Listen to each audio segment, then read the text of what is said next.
Alam mo bang matutukoy ng iyong mga pangarap kung uunlad ka o mananatili sa iisang lugar? Ang ilang mga panaginip ay nagpapahiwatig ng mga potensyal na pag-urong, at kung nagkakaroon ka ng gayong mga panaginip ngunit hindi ka gumawa ng anumang aksyon dahil hindi mo alam kung ano ang ibig sabihin nito, oras na upang bigyang pansin. Bagamat ang ilang mga panaginip ay maaaring sumasalamin sa iyong mga iniisip at kilos sa panahon ng iyong paggising, ang iba ay makabuluhan dahil nagpapakita ito sa iyo ng mga insight sa hinaharap at maaaring makaimpluwensya sa mga kaganapan sa iyong realidad. Nais ng Diyos na umunlad ka, ayaw kanyang mapahamak. Sa halip, plano niya na umunlad at bigyan ka ng pag-asa at kinabukasan. Iyon ang dahilan kung bakit inihahayag niya sa iyo ang ilan sa mga palatandaang ito sa iyong mga panaginip upang magawa mo ang kinakailangang aksyon. Bago tayo sumabak sa talakayang ito, kung hindi ka pa nakasubscribe sa channel na ito, mangyaring i-click ang buton na mag-subscribe upang magkaroon ka ng access sa higit pang nagbibigay liwanag na nilalaman tulad ng isang ito. Maraming mga tao ang nakagawian na hindi binabaliwala ang mga panaginip dahil iniisip nila na ang mga panaginip ay mga ordinaryong pangitain na nagreresulta mula sa mga aktibidad mula sa paggising ng nananaginip o ang mga takot at pagnanasa sa isip ng nangangarap. Ito ay medyo totoo dahil halos lahat ay may mga karanasan kung saan ang kanilang mga panaginip ay umiikot sa mga bagay at sitwasyon na kanilang nakasalamuha bago sila natulog. Ang ilang mga pangarap ay lampas sa pisikal. Ibinubunyag nila ang malalim na espiritual na mga aktibidad na nakakaimpluwensya sa katotohanan ng isang tao. Ang Biblia ay puno ng mga kwento kung paano natanggap ng mga tao ang mga pananaw sa hinaharap sa pamamagitan ng mga panaginip. Sa pamamagitan ng mga panaginip, iniligtas ng Diyos ang buong bansa ng Ehipto at ang mga nakapaligid na bansa nito, kabilang ang Kanaan kung saan naninirahan ang mga pinili ng Diyos. Pinigilan niya ang mga bansa na mapuksa ng taggutom sa pamamagitan ng paghahayag nito kay Haring Paraon sa isang pangitain noong gabi bago ito nangyari. Naligtas din si Jesus sa pamamagitan ng tagubilin na natanggap ni Jose, ang kanyang ama sa lupa, sa isang panaginip. Isinalaysay sa Daniel 4 ang panaginip na nauna sa pagbagsak ni Haring Nabucodonosor. Sinasabi sa bersikulo 5 at 6, ako ay nagkaroon ng panaginip na nagpatakot sa akin. Habang ako ay nakahiga sa kama, ang mga larawan at mga pangitain na dumaan sa aking isipan ay natakot sa akin. Kaya't iniutos ko na ang lahat ng pantas na tao ng Babylonia ay dalhin sa harap ko upang bigyang kahulugan ang panaginip para sa akin. Ang panaginip ni Haring Nebuchadnezzar ay binigyang kahulugan, ngunit dahil hindi siya gumawa ng anumang aksyon upang maiwasan ang sitwasyon tulad ng inaasahan ng Diyos, ang panaginip sa kalaunan ay nagpakita mismo sa kanyang buhay. Hindi gusto ng Diyos na kumilos ka tulad ni Nebuchadnezzar kapag inihayag niya ang mga panaginip sa iyo.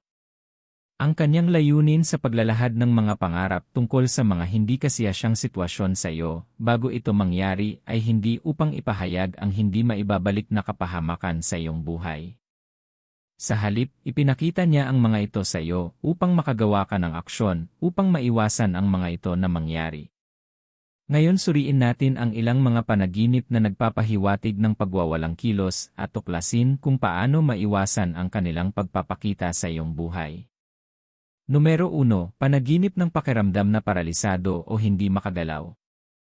Nagkaroon ka na ba ng mga panaginip kung saan nakakaranas ka ng paninigas at pakiramdam mo ay nakulong ka sa isang posisyon? Minsan, gusto mong tumakas mula sa isang mapanganib na lugar o tao, ngunit tila nawalan ka ng kontrol sa iyong katawan at wala kang magagawa upang tulungan ang iyong sarili sa sitwasyong iyon. Ang mga pagtatangkang magsalita para humingi ng tulong ay maaaring mabigo dahil hindi mo matagumpay na mailabas ang mga salita, at walang sinuman sa paligid mo ang mukhang may sapat na pakialam upang makinig. Kadalasan, nandyan ang isang taong sa tingin mo ay makakatulong sa iyo, ngunit sila ay walang malasakit sa iyong sitwasyon na nagpapasakit sa iyo. Ang karanasang ito ay maaaring nakakatakot at isang senyales na sinusubukan ng kaaway na pigilan ka sa pagsulong. Ito ay maaaring magpakita sa sakit, kawalan ng lakas upang gumawa ng mga praktikal na aksyon patungo sa iyong susunod na yugto ng kapalaran o pagkawala ng pabor sa mga taong dapat maging katulong, na dapat sumuporta sa iyo at magbibigay sa iyo ng bilis sa iyong paglalakbay sa buhay. Inihayag ito ng Diyos sa iyo dahil gusto niyang gawin mo ito ngayon upang maiwasan ang pagkaantala na ito na dumating sa iyo. Pangalawa, pangarap na paulit-ulit na gawin ang mga bagay o hindi magawa ang isang gawain. Ang isa pang panaginip na nagpapakita ng isang estado ng pagwawalang kilos ay ang paulit-ulit na pangangarap ng paggawa ng mga bagay nang hindi umuunlad. Maaaring ito ay pangarap na hindi makatapos ng isang mahalagang pagsusuri o makalimutan ang lahat ng iyong mga sagot sa kabila ng pagiging handa.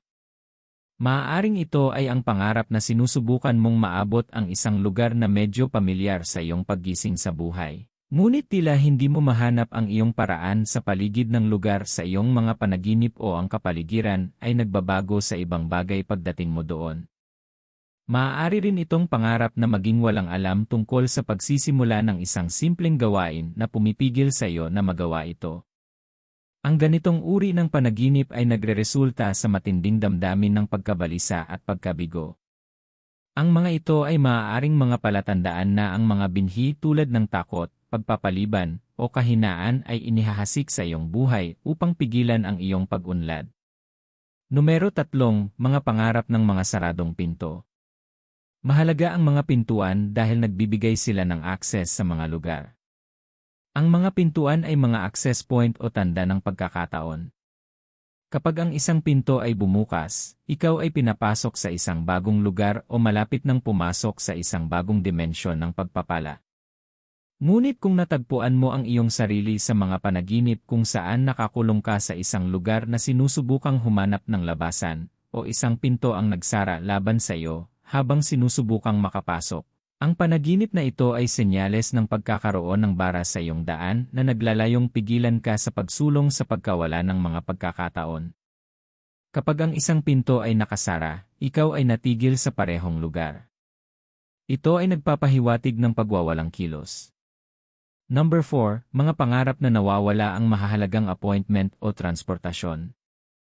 Ang mga pangarap na ito ay nagdudulot din ng pagkabalisa at maaaring magpahiwatig na ikaw ay nawawalan ng magagandang pagkakataon na nilalayon upang bigyan ka ng bilis upang makamit ang iyong layunin ng mas mabilis. Maaaring ang paghahanda para sa iyong paglalakbay ay tumatagal ng walang hanggan dahil hindi mo maisip kung paano impake ang iyong mga bagahe.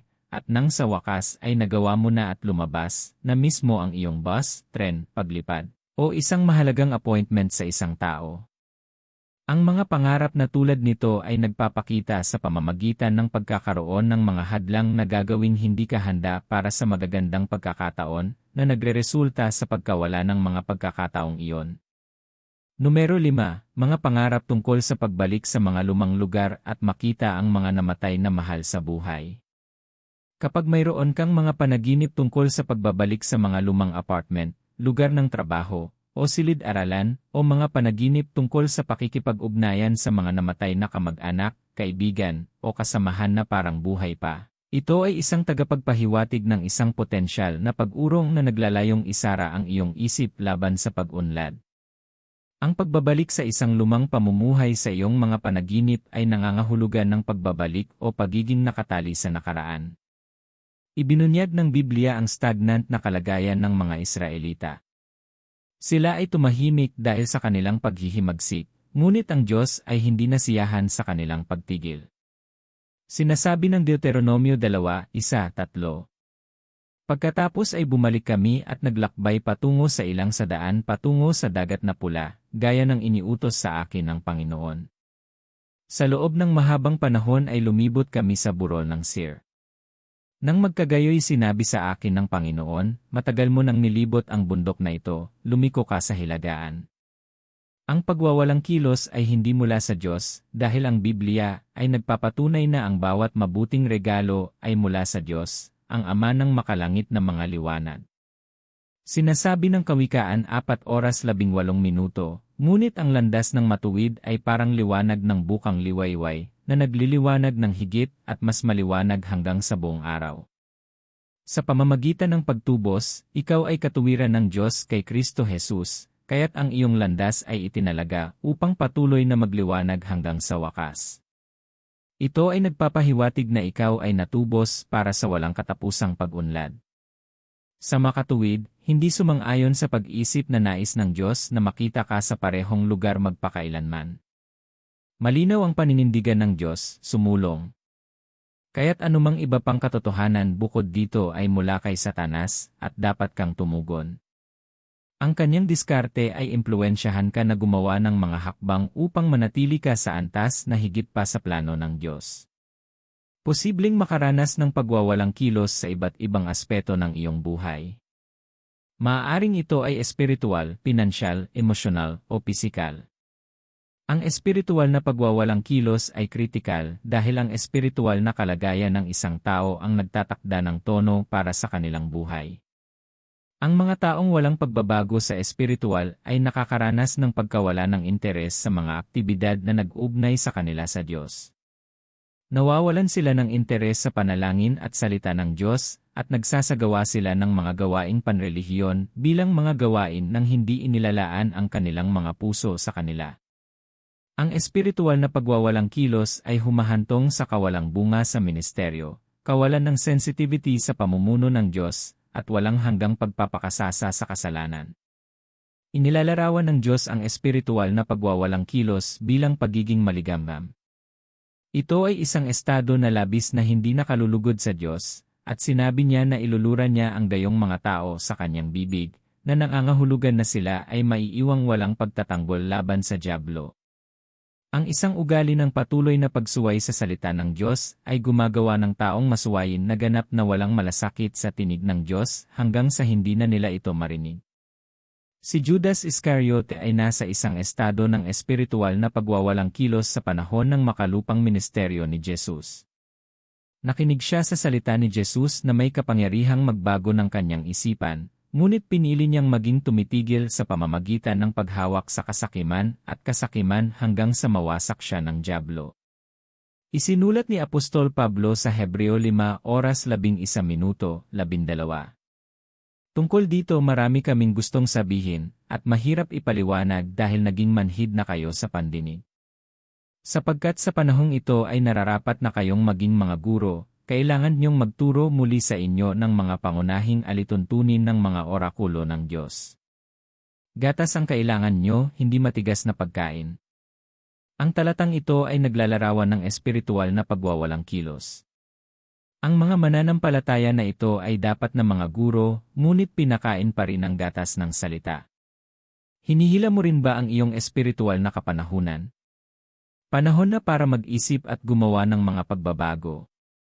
Ang isa pang lugar kung saan nagpapakita ang pagwawalang kilos ay sa pananalapi ng mga tao. Dahil sa kawalan ng pananalapi, nabubuhay ang mga tao mula sa sweldo hanggang sa sweldo. Nagreresulta din ito sa kawalan ng kakayahang mag-ipon at pagharap sa paulit-ulit na mga utang dahil sa madalas na pagkawala ng mga pagkakataon para sa mas mataas na kita. Ang mga Israelita ay patuloy na nagdurusa sa pananalapi dahil hindi sila sumunod sa Diyos sa pagbibigay ng kanilang mga unang bunga at ikapo, hindi makatarungang tratuhin ang mga dukha, at tumanggi na sumunod sa mga batas ng kapahinahan ayon sa hinihingi ng Diyos. Ang pagwawalang kilos ay nangyayari rin sa mga damdamin ng mga tao. Ang emosyonal na pagwawalang kilos ay nagdudulot ng labis na pinsala dahil ang mga emosyon ay nakakatulong ng malaki sa ating kapakanan. Ito ang dahilan kung bakit idiniin ni Jesus ang pangangailangang magpatawad at bitawan ang lahat ng emosyonal na bagahe. Ang mga taong walang emosyon ay nahihirapang magpatuloy mula sa mga masasakit na karanasan at pinipili nilang manatiling mapait at sama ng loob laban sa mga taong kalaban nila. Pinipilit nilang daigin ang mga nanakit sa kanila, ngunit mas nasaktan.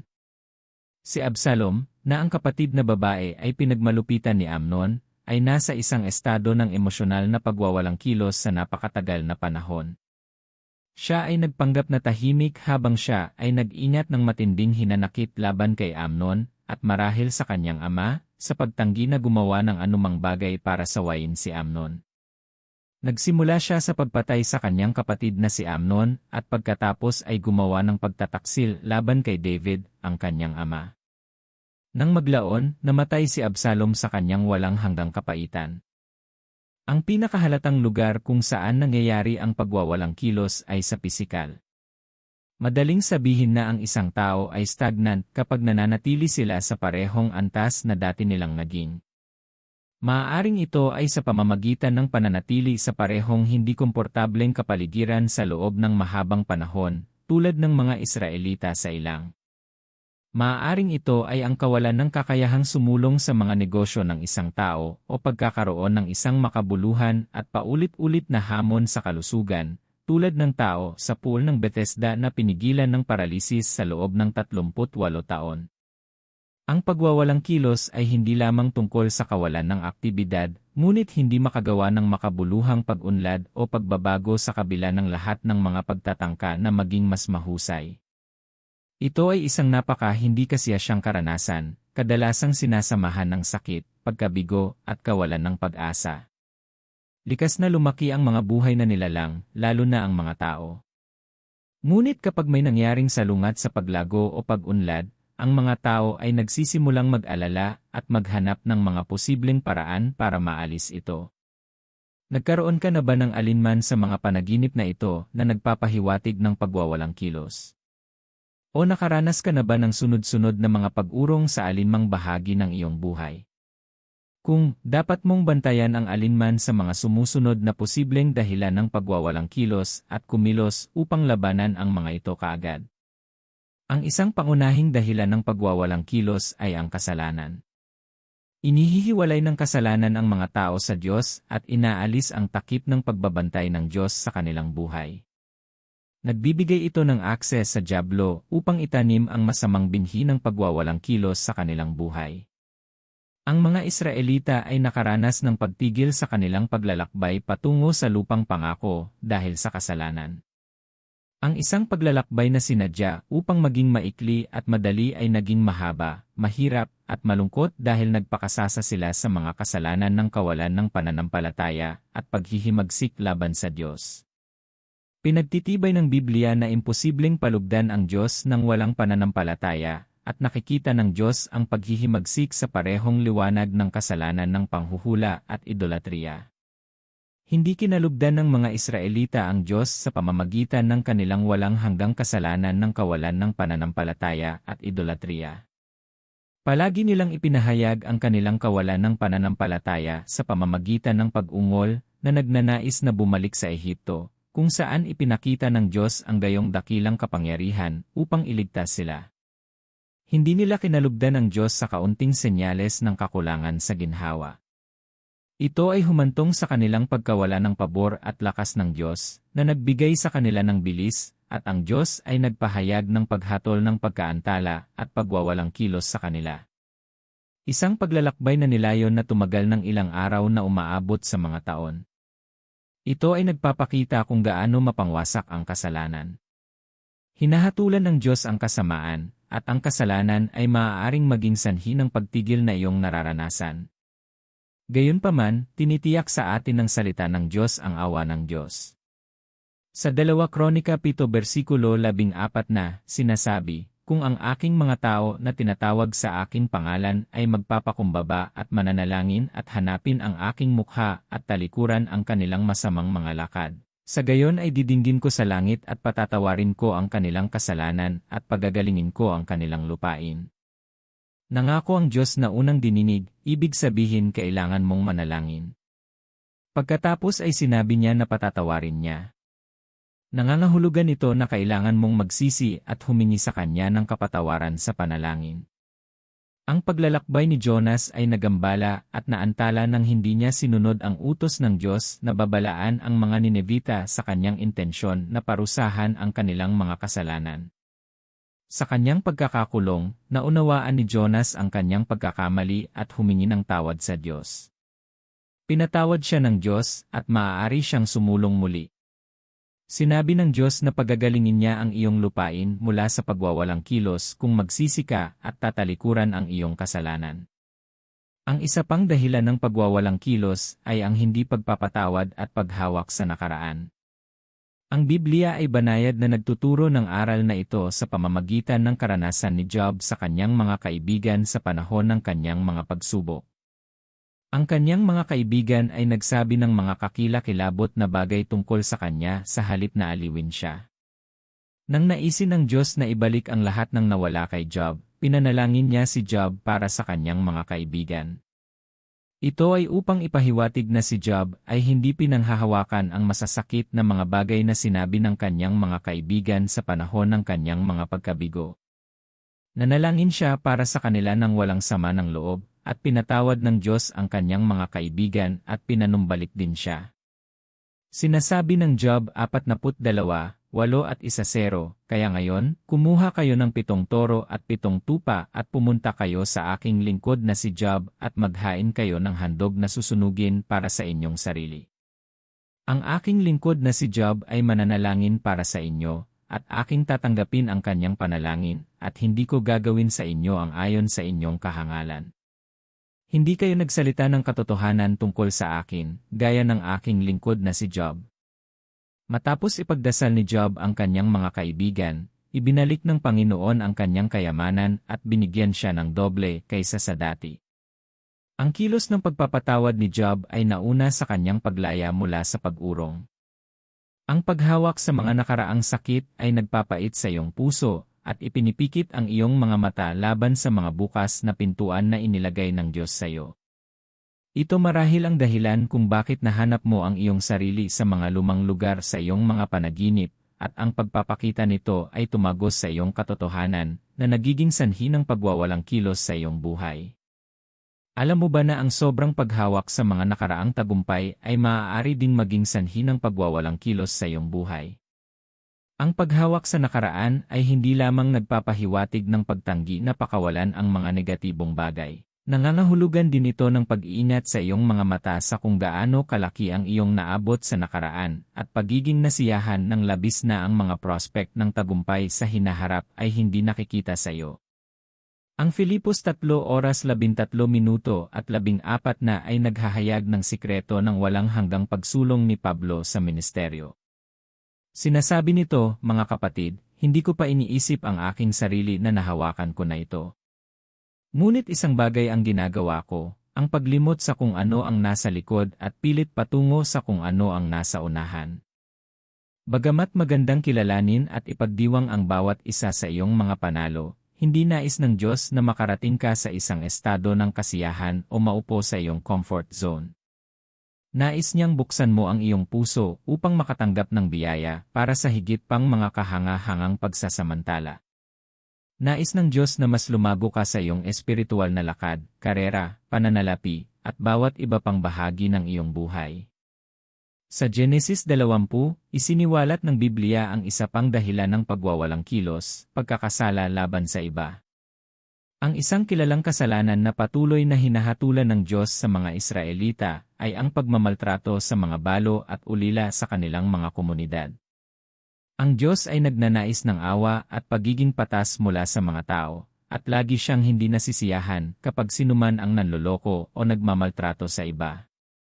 Si Abimelech, bagaman walang alam, ay kinuha ang asawa ni Abraham upang gawin siyang asawa. Nagdulot ito ng isang makabuluhang pagwawalang kilos sa kanyang pamilya.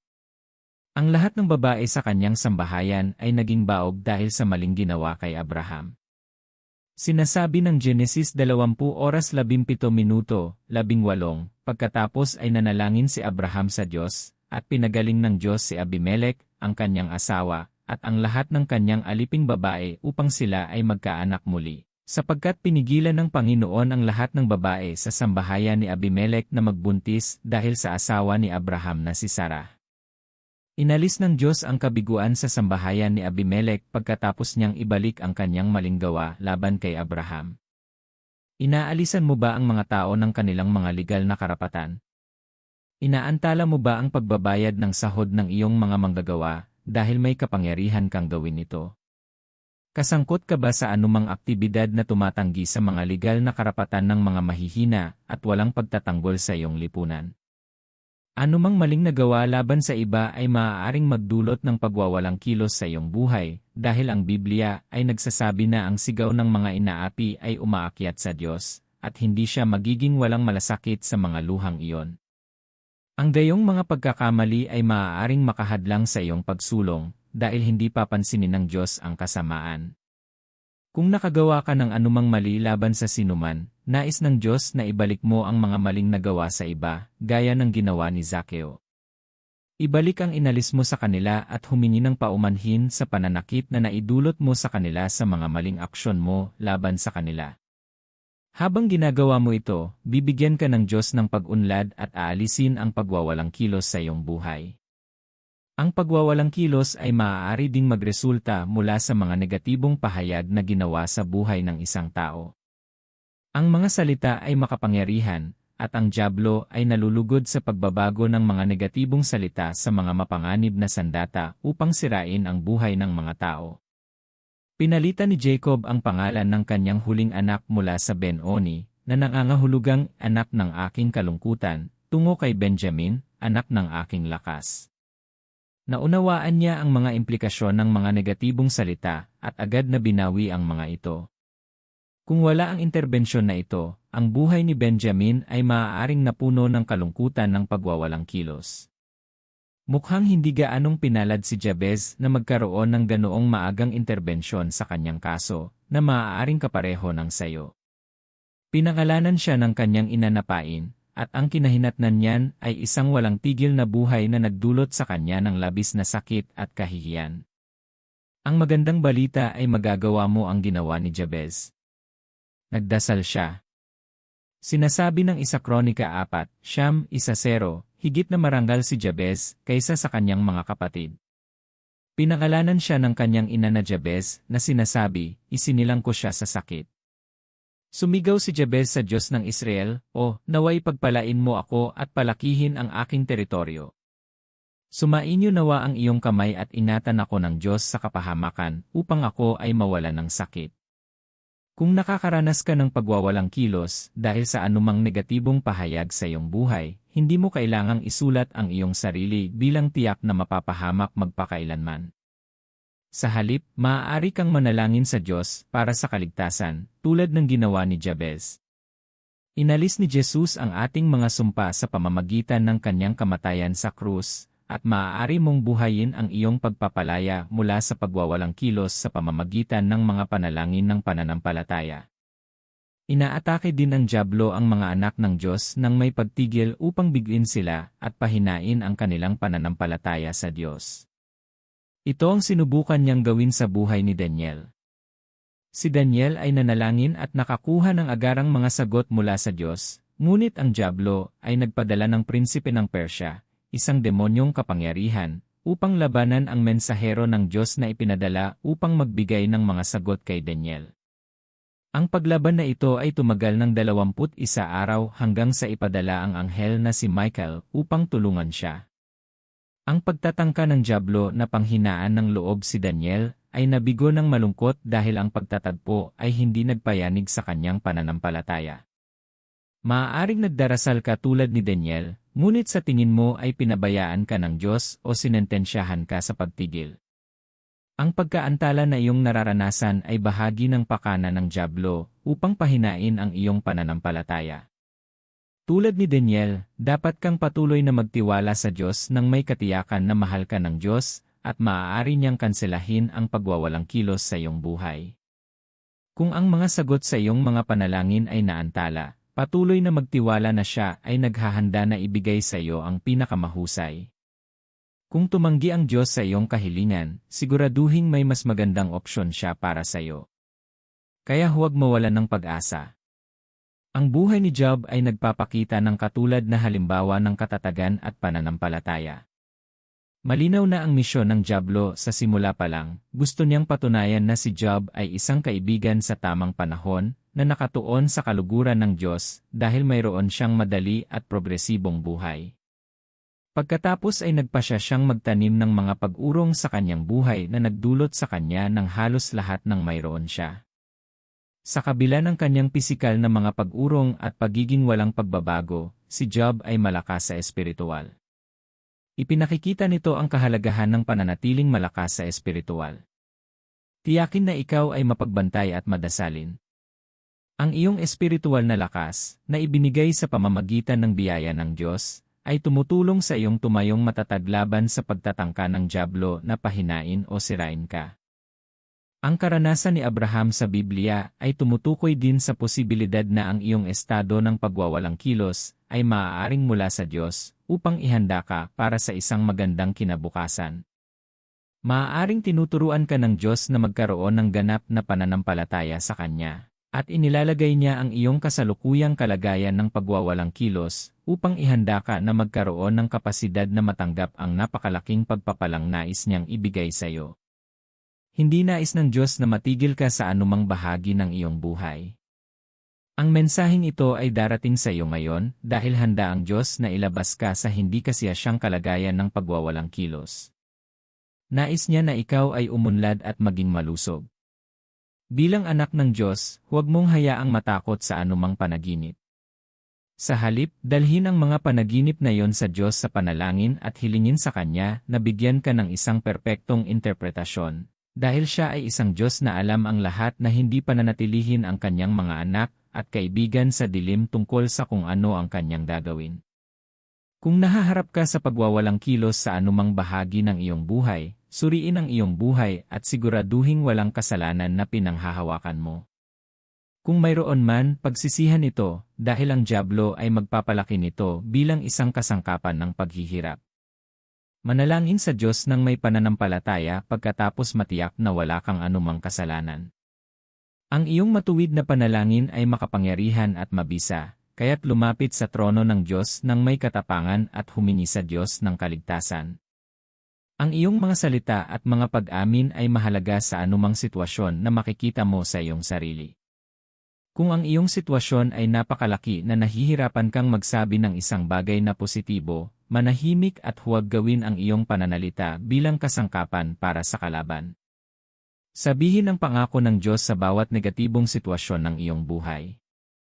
Ang salita ng Diyos ay mas mabisa kaysa sa alinmang tabak na may dalawang talim, at may kapangyarihan itong sirain ang mga sapot ng pagwawalang kilos na pinaikot ng dyablo sa iyong buhay. Ngayon, samahan mo ako at buksan ang iyong puso habang sama-sama tayong nananalangin. At naniniwala ako na sa pamamagitan ng panalangin ito, magsisimula kang gumawa ng makabuluhang pag-unlad sa buhay. Mahal na Ama sa Langit, salamat sa iyong inihayag tungkol sa mga panaginip at ang kahulugan nito, upang magawa ko ang mga kinakailangang aksyon. Hinihiling ko na bigyan mo ako ng biyaya upang gawin ang mga kinakailangang aksyon upang ang iyong paghahayag ay hindi masayang. Hinihiling ko na alisin mo ang bawat posibleng dahilan ng pagwawalang kilos sa aking buhay. Alam ko na ang kasalanan ay lubhang mapanira at maaaring maging sanhi ng pagkaantala sa aking paglalakbay. Dalangin ko na linisin mo ako sa lahat ng kasalanan at sa bawat ugali na hindi mo kinalulugdan. Dalangin ko na tulungan mo akong patuloy na manatili sa ilalim ng iyong matuwid na proteksyon. Dalangin ko na bigyan mo ako ng biyayang maniwala sa iyo at magtiwala sa iyong lakas na iligtas ako ng palagyan. Inaamin ko na minsan mahirap magpatawad sa mga nanakit sa akin, kaya't hinihiling ko sa iyong biyaya na patawarin ang bawat masasakit na kilos nila sa akin. Buksan ang aking puso sa iyong pagpapagaling at hayaang pukawin ng iyong pag-ibig ang aking puso na magpatawad. Dalangin ko na tulungan niyo akong huwag masyadong mag-absorb sa aking mga nakaraang tagumpay kaya nabulag ako sa mga pagkakataong inilagay mo sa unahan ko.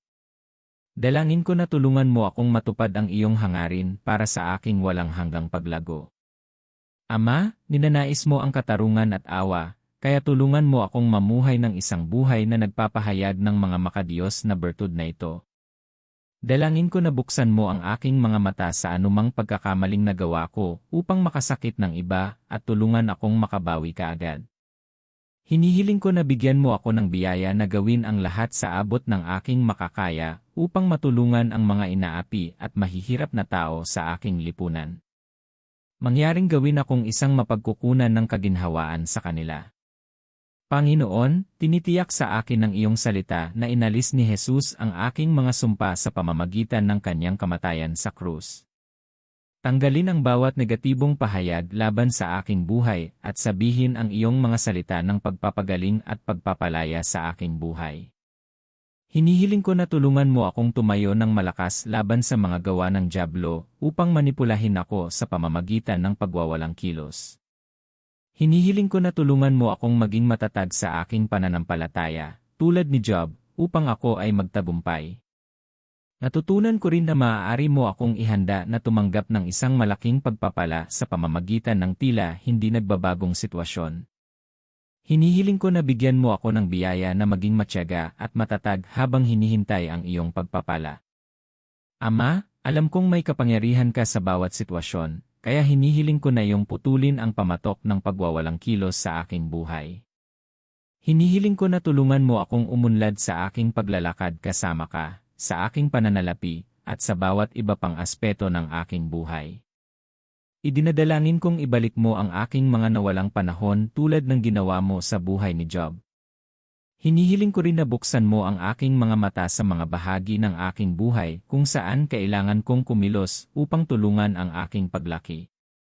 Hayaang buksan ng iyong banal na espiritu ang aking mga mata sa magagandang pagkakataon na inilagay mo sa aking paligid at tulungan akong mapakinabangan ang mga ito.